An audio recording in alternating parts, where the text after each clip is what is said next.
여러분 안녕하셨습니까? 네, 주님의 은혜가 저와 여러분에게 함께하기를 바랍니다. 오늘은 우리 은혜와 관련된 말씀, 두 번째 말씀, 은혜로 나아가라라는 말씀을 가지고 함께 하나님의 말씀을 나누기를 원합니다. 지난 일주일 동안 한국에 많은 일이 있었습니다. 특별히 우리 이태원 참사로 인하여 가족들을 잃은 우리 유가족들에게 하나님의 위로가 함께하기를 간절히 바랍니다. 근데요, 저는 이 이태원 참사보다 누가 더 아팠냐면 제가 더 아팠습니다. 여러분도 잘 아시다시피 코로나에 걸려서 사경을 헤맸습니다. 이 코로나가 이렇게 무서운 곳인 줄 뭐하고 알았어요? 아파보고 알았습니다. 아파보고. 여러분 코로나의 증상 가운데 브레인 포그라고 들어보셨어요? 브레인 포그. 머리가 하얗게 되는 겁니다. 그냥 갑자기 집중력이 떨어지고 구름을 걷는 것처럼 걸어가는데 이 머리가 안 돌아가는 거예요. 제가 이 브레인 포그를 경험했습니다. 그러면서 이렇게 무서운 거구나 코로나가 라는 생각을 하게 되었습니다. 여러분 우리는 하나님의 은혜 하는데 그 은혜는 어떤 사람이 알까요? 그 은혜 역시 뭐한 사람이요?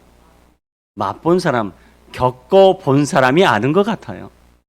오늘 우리가 이런 하나님의 은혜를 겪어보기를 간절히 바랍니다. 여기 요한일서 3장 1절에 보니 이런 말씀이 있었습니다. 보라, 하나님께서 어떠한 사랑을 우리에게 베푸사 하나님의 자녀라 일컬음을 받게 하셨는가? 여러분 이 말씀이 여러분 감동적입니까? 아멘 소리가 적은 거 보니까 이 말씀에 대해서 하실 말씀이 별로 없는 것 같아요. 여러분 진짜 하나님의 자녀가 되는 기쁨을 얻은 사람들은 이 말씀을 들으면 어떨까요? 어디에서 감동받아요? 하나님이 어떠한 사랑 하면 그 어떤 사랑이 떠올라요 안 떠올라요? 떠올라요. 그런데 어떠한 사랑이라고 하는데 그 어떠한 사랑이 어떤 사랑인지 모르는 사람은 아직도 하나님의 자녀가 되는 기쁨을 뭐하지 못해요? 경험하지 못한 사람이라는 겁니다. 여러분 하나님의 은혜가 어떠함을 깨닫는 사람이 누굴까요? 우리는 그 어떠함을 깨닫고 있는지 저는 질문하고 싶습니다. 이 하나님의 자녀가 되는 사랑 뭘까? 누가복음 15장에 보니 탕자의 비유가 나왔습니다. 사실 탕자의 비유는요, 제가 이 성경을 곰곰이 묵상해 볼 때 이건 좀 일방적인 제목이에요. 이 탕자의 이야기가 아니라 사실 두 아들에 대한 이야기입니다. 은혜와 관련된 두 아들에 대한 이야기. 이야기는 이렇게 시작합니다. 어떤 사람에게 두 아들이 있었습니다. 자, 그러면 요한일서 3장 1절 말씀을 이 두 아들에게 한번 던져보겠습니다.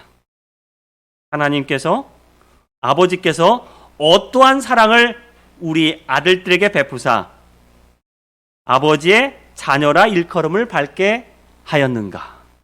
라는 질문을 이 두 아들에게 던졌을 때 누가 대답을 잘할까요? 여러분 첫 번째 아들이 대답을 잘할까요? 두 번째 아들이 대답을 잘할까요? 아버지 말씀을 잘 듣고 매일 아버지 말씀에 순종했던 첫 번째 아들이 이 어떠한 사랑이 뭔지 알까요? 아니면 아버지 재산 다 팔아먹고 거지가 돼서 돌아온 이 두 번째 아들이 이 대답을 잘할까요? 두 번째 아들일까요? 자, 한번 말씀으로 들어가 보도록 하겠습니다. 이 이야기는 매우 빠르게 전개됩니다. 이 둘째 아들이 아버지께 받은 모든 유산을 정리해서 어디요? 먼 나라로 떠나게 됩니다. 그곳에서 허랑방탕해서 그 재산을 다 낭비합니다. 결국 무일푼이 되죠. 그런데 설상가상으로 그 나라에 뭐가 들었어요? 경제 위기가 닥친 겁니다. 나락으로 떨어지게 됩니다. 나쁜 일은 몰아서 오는 것인지 그 나라에 흉년이 들어서 매우 빈궁한 상태에 처하게 됩니다. 시편 기자의 표현을 빌리자면 어떤 상황이냐? 나를 기가 막힌 웅덩이와 수렁에 빠지게 된 거예요. 기가 막힌 웅덩이와 수렁에 이 둘째 아들이 빠지게 됩니다. 그는 밑바닥으로 떨어지게 됩니다. 이 밑바닥에서 아무리 살려고 발버둥 쳐도 살 수 있어요, 없어요? 없어요. 그는 이 밑바닥에서 많은 사람에게 동정과 궁율과 은혜를 구합니다. 그런데 누구도 그에게 뭘 주지 않아요? 동정과 궁율과 은혜를 베풀어 주지 않습니다. 자, 일하면 될 거 아니냐? 일했어요, 안 했어요? 일했습니다. 이 둘째 아들은 어떤 사람의 집에 들어가서 돼지 치는 일을 하게 됩니다. 그런데 그 돼지 치는 일을 해도 입에 풀칠할 수 있어요, 없어요? 없어요. 너무너무 배가 고파서 하루는 돼지가 쥐엄 열매를 너무너무 맛있게 먹고 있어서 나도 그 열매 좀 얻어 먹으려고 했는데 그 쥐엄 열매라는 작은 은혜도 누구에게요? 이 둘째 아들에게는 주어지지 않았습니다. 심지어 누구도 나눠주지 않았어요. 이 돼지들도 나눠주지 않았어요. 돼지치는 일을 하고 있지만 그 일당으로도 그 배고픔을 채울 수가 없었어요. 쥐엄 열매는요, 무엇을 상징하고 있냐면 이 둘째 아들이 받을 수 있었던 작은 은혜를 상징합니다. 그런데 이 은혜를 받을 수 있어요, 없어요? 없어요. 이 둘째 아들에게 작은 은혜, 이 쥐엄나무 열매 은혜도 제공되지 않았다는 겁니다. 여러분, 우리 집에 누군가 우리 집을 위하여 일을 한다면 최소한 뭘 먹여요? 밥은 먹여야 될 거 아니에요. 그런데 밥을 먹이는 은혜조차도 주어지지 않았다는 거예요. 뭐가 없어요, 세상에? 세상에는 공짜가 없어요, 공짜가. 이 둘째 아들에게도 뭐가 없어요? 공짜가 없어요. 황당한 것은 그가 열심히 하루 종일 일해서 번 돈을 가지고서도 뭐 살 수 없어? 먹을 것을 살 수 없었다는 거예요. 이 둘째가 사람들에게 은혜를 구합니다. 내게 여기 이 배를 조금은 이 배를 채울 수 있는 이 쥐엄 열매를 좀 주십시오. 근데 세상은 이 부스러기 은혜도 허락하지 않았습니다. 은혜가 있어요, 없어요? 없었습니다. 노동과 노력, 그는 어떠한 그의 노동과 노력의 어떠한 대가조차도 받을 수 없었어요. 그가 열심히 일 안 했을까요? 배고프니까 열심히 일했을 거예요. 하지만 그는 은혜 없는 세상에 살고 있었습니다. 결국 그 은혜 없는 세상에서 그가 포기한 건 뭐였냐? 아들이 되는 특권을 포기하게 되죠. 그리고 이제 아버지께 돌아가 뭘로 살겠다? 종으로 살겠다. 이제 내가 뭐가 되겠다? 종이 되겠다라고 이야기합니다. 자, 이 이야기에서, 이 둘째 이야기에서 이제 첫째 아들 이야기로 좀 넘어가 보도록 하겠습니다. 자, 큰아들, 큰형님은 누구 밑에 살았습니까? 아버지 밑에서 살았습니다. 은혜를 누렸을까요? 누리지 못했을까요? 은혜 누렸어요? 못 누렸어요? 누리고 있었어요. 엄청난 은혜를 누리고 있었습니다. 아버지는 아들에게 뭐라고 이야기하냐면 내 것이 다 누구 거다? 네 것이다 할 정도로 그는 은혜를 누리고 있었습니다. 그런데 둘째 아들, 동생이 돌아왔을 때 이 큰형님의 반응은 뭐였어요? 화가 나서 집 안으로 들어가기를 거부했다고 성경은 표현합니다. 그리고 이 아버지는 이제 이 형을, 이 큰아들을 달래기 위해서 나와서 첫째에게 이렇게 말하죠. 야, 들어가는 게 어떠냐? 이 첫째는 뭐라고 말해요? 이렇게 이야기합니다. 내가 여러 해 동안 아버지를 섬겨 명을 어김이 없거늘 내게는 뭐도 안 줬어요? 염소 새끼 한 마리도 주어 나와 내 벗으로 즐기게 하신 일이 없습니다. 화날까요, 안 날까요? 화날까요, 안 날까요? 화날까요? 그런데 아버지는 뭐라고 말씀하세요?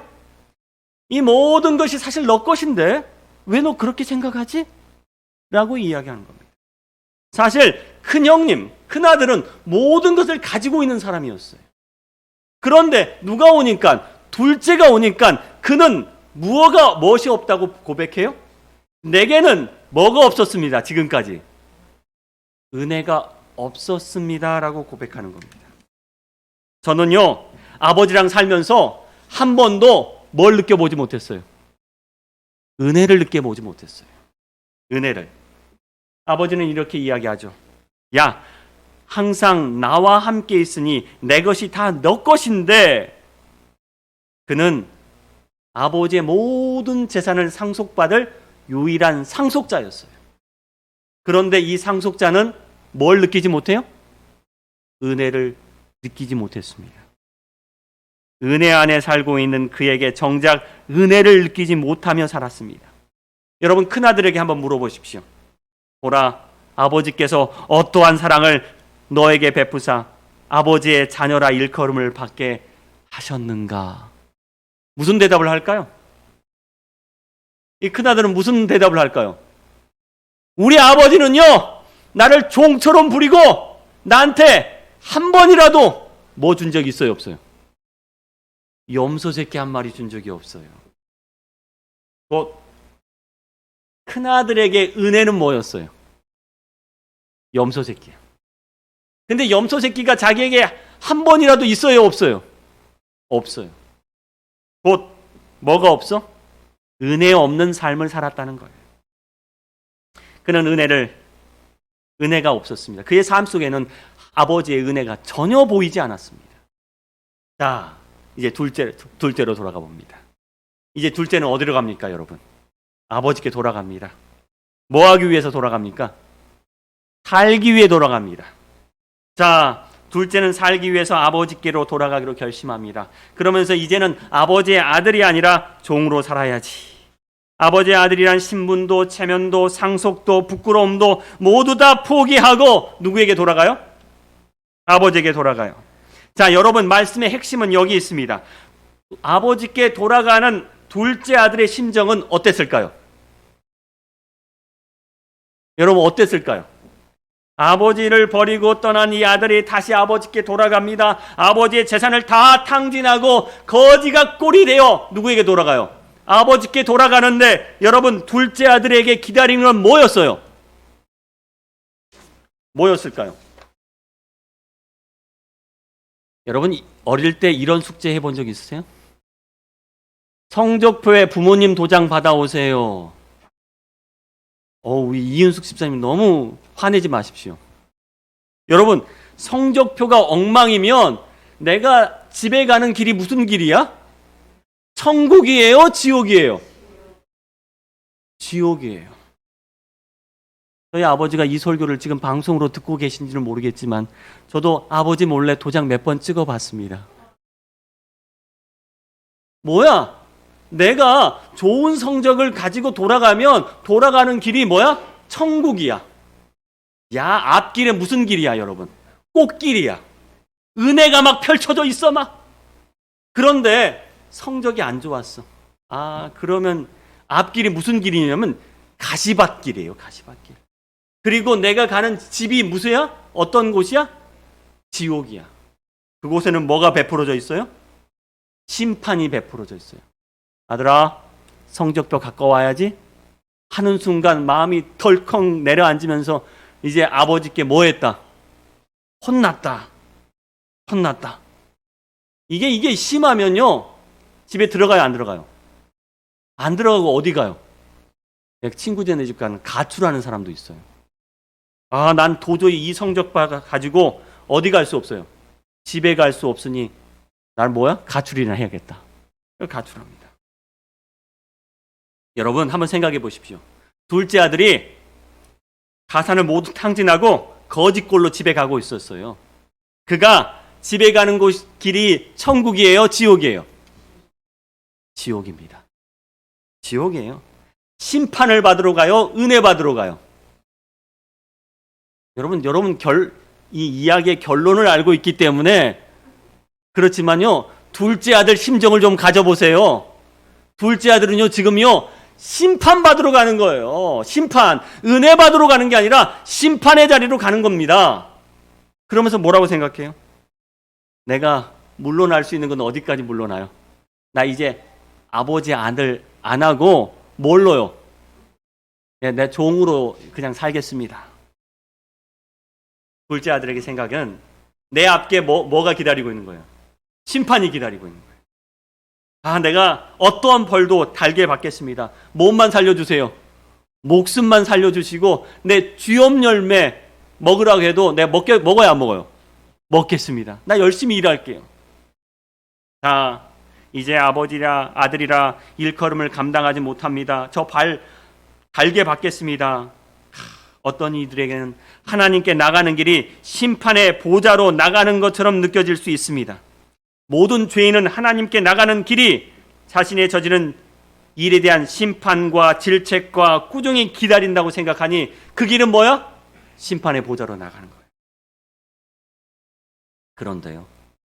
그런데 둘째 아들이 집에 딱 도착했을 때 아버지께서는 이 둘째 아들을 위해서 무엇을 준비하셨습니까? 뭘 준비해요? 살찐 송아지를 끌어다 잡으라라고 이야기합니다. 어떤 사람이 수수께끼를 내시더라고요. 돌아온 탕자를 제일 싫어한 것은 뭐였습니까? 뭐였어요, 여러분? 돌아온 탕자를 제일 싫어했던 거 송아지였어요. 누구 때문에 죽었어요? 여러분, 누구 때문에 죽었어요? 둘째 아들 때문에 죽었어요. 둘째 아들이 돌아오자마자 어떤 일이 벌어지느냐? 아들을 보자 아버지가 마당에 꿇어 앉히고 네 죄를 네가 알렸다. 저놈을 매우 쳐라! 라고 했을까요? 아니요. 너가 무슨 낯짝으로 이 집에 발을 들여놔? 하면서 놀부의 마누라가 이 주걱으로 누구의 흥부의 뺨을 친 것처럼 아버지가 나와서 이 누구의 둘째 아들의 뺨을 후려쳤을까요? 아니요. 아버지는요, 아들의 아무런 잘못이나 죄를 묻지 않고 제일 먼저 하신 게 겉옷을 벗어 덮어주고 그의 가락지를 빼어 끼워주고 그를 무슨 자리로 데리고 왔냐면 심판의 자리가 아니라 바로 은혜의 잔치자리로 데리고 온 거예요. 그 자리는 바로 은혜의 잔치자리였습니다. 그 자리에 뭐가 기다리고 있었냐면 살찐 송아지가 맛있게 요리돼서 기다리고 있었다는 겁니다. 탕자를 기다리고 있었던 것은 그의 잘잘못을 따지는 심판의 자리가 아니라 모든 것을 용서하시고 모든 것을 다시 아들 삼아주시는 은혜의 자리였다는 사실입니다. 둘째 아들 괜히 걱정했죠. 둘째 아들 괜히 걱정했어요. 여러분, 이 살찐 송아지가 의미하는 것은 무엇입니까? 바로 우리를 위하여 화목 제물이 되신 바로 예수 그리스도이십니다. 요한일서 2장 2절 우리 죄를 위한 화목 제물이니 우리를 위할 뿐 아니라 온 세상의 죄를 위할 뿐이니라. 살찐 송아지는 아버지가 준비한 화해의 제물이었습니다. 용서의 표시였고 회복의 표시였습니다. 아버지는 모든 사람을 초청합니다. 누구도 초청했냐면 큰아들도 초청한 거예요. 왜? 모든 관계가 회복되고 그의 신분이 회복되는 그 자리이기 때문에 그렇습니다. 내가 죽었다고 다시 살아난 아들, 잃었다가 다시 얻은 아들이니 모두를 초청해서 그와 화목하도록 하십니다. 그런데 누구는 그 자리에 가기를 거부해요? 누구는? 큰아들은. 큰아들은 어디 가기를 거부한 거예요? 바로 은혜의 자리에 가기를 거부했다는 사실입니다. 여러분, 둘째 아들은요, 솔직히 무엇을 기대하고 있었냐면 심판을 기다리고 있었습니다. 그런데 둘째 아들을 기다리는 건 뭐였어요? 은혜의 자리였습니다.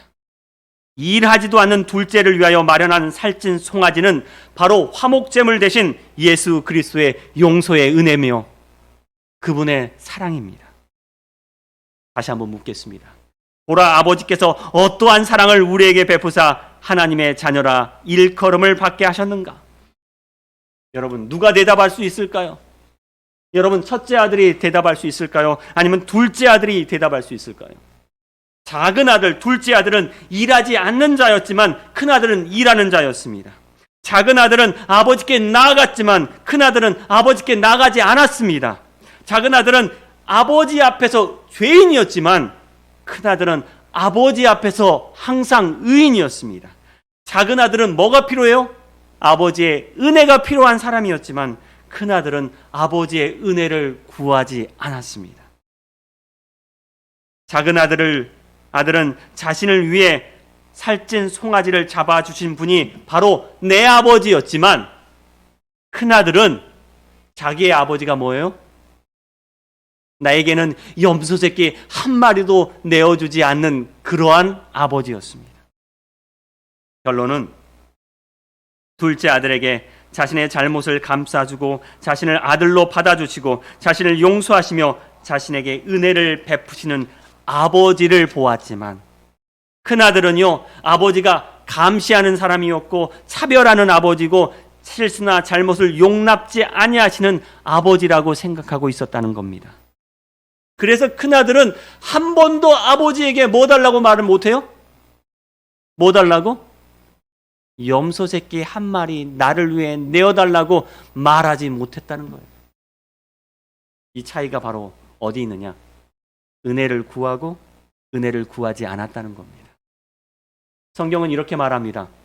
그러므로 긍휼하심을 받고 때를 따라 돕는 은혜를 얻기 위하여 은혜의 보좌 앞에 담대히 나갈 것이니라.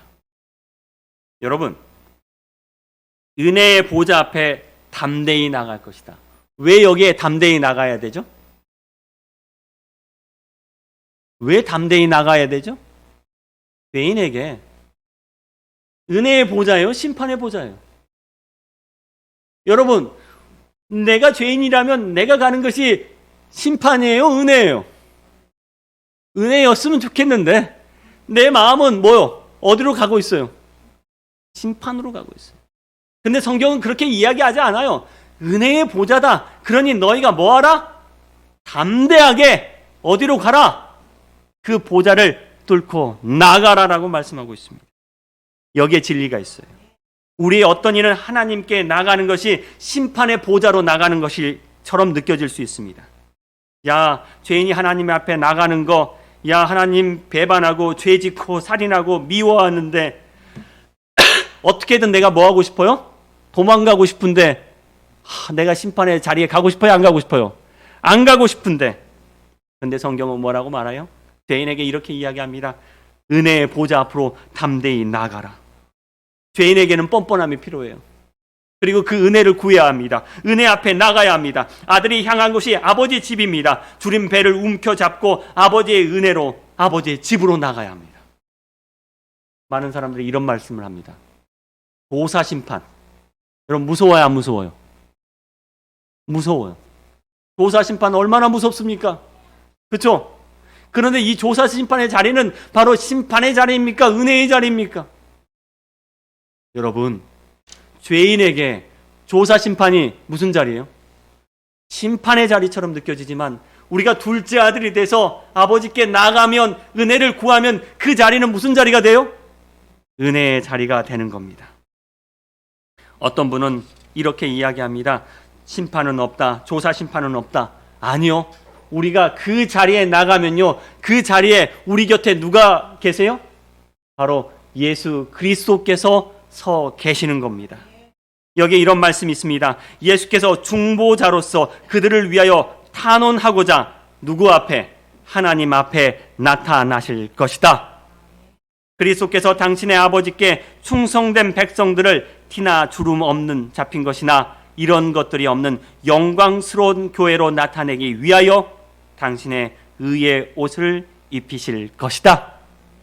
여러분, 탕자의 아버지가 탕자에게 자신의 옷을 벗어서 입혀준 것처럼 가락지를 뽑아준 것처럼 예수님께서 우리를 옷 입히시고 가락지를 끼워 주실 것입니다.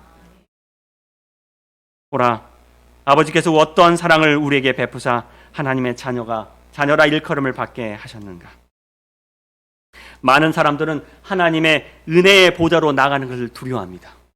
이스라엘 백성들이 가나안 땅에 들어갈 때, 정탐할 때 그 가나안 땅을 보고 뭐라고 이야기했냐면, 우리는 이 땅 들어가기 메뚜기 같아요. 우리 갈 수 있어요? 못 가요? 못 가요. 왜? 그 땅 앞에서 뭐 했어요? 두려워하기 시작합니다. 왜 두려워했을까요? 저는 이 성경 말씀에서 그 답을 얻어요. 너희가 수고하지도 아니한 땅과 너희가 건설하지 아니한 성읍을 너에게 주었더니, 여러분, 내가 수고하지도 않고 건설하지도 않는 땅을 내가 가지려고 하니까 뭐예요? 두려워요, 안 두려워요? 두려워요. 내가 일하지도 않았는데 내가 아버지의 아들로 인정받기가 뭐예요? 두려운 거예요. 그래서 내가 못 가겠습니다 라고 이야기하는 겁니다. 여러분, 삼손을 보십시오. 삼손, 주님 앞에 죄가 많아요, 적어요? 많아요. 그런데 이 삼손이요, 마지막에 이런 기도를 합니다. 주여, 이번만 나를 뭐 하사?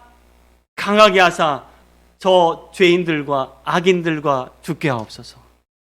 이 삼손의 기도는요, 은혜를 구하는 기도입니다. 그가 많은 죄를 지었어요. 그럼에도 불구하고 그는 은혜의 보좌로 담대하게 나아갑니다. 그리고 뭐라고 기도합니까? 이번만 나를 강하게 하사 나의 모든 죄와 함께 죽게 하옵소서. 그래서 어떤 기적이 일어나냐면요, 삼손이 살아서 죽인 자보다 죽어서 죽인 자가 더 많다는 거예요. 여러분, 마지막으로 제가 아브라함이 자기 아들을 데리고 모리아산에 올라갑니다. 뭐하러 올라가요? 뭐하러 올라갑니까? 아들을 제물로 바치러 올라가요. 근데 이 아브라함이 심판의 자리로 올라가는 겁니까? 아니면 은혜의 자리로 올라갑니까? 여러분, 아브라함이 지금 심판하러 올라가는 거예요? 아니면 은혜 받으러 올라가는 거예요? 이야, 제가 이렇게 설명을 했는데도 아직도 흔들리시는군요. 아브라함이요, 자신의 아들을 죽이러 올라가는데 만약 죽어 없어지고 이것이 심판이라고 생각한다면요, 못 올라가요.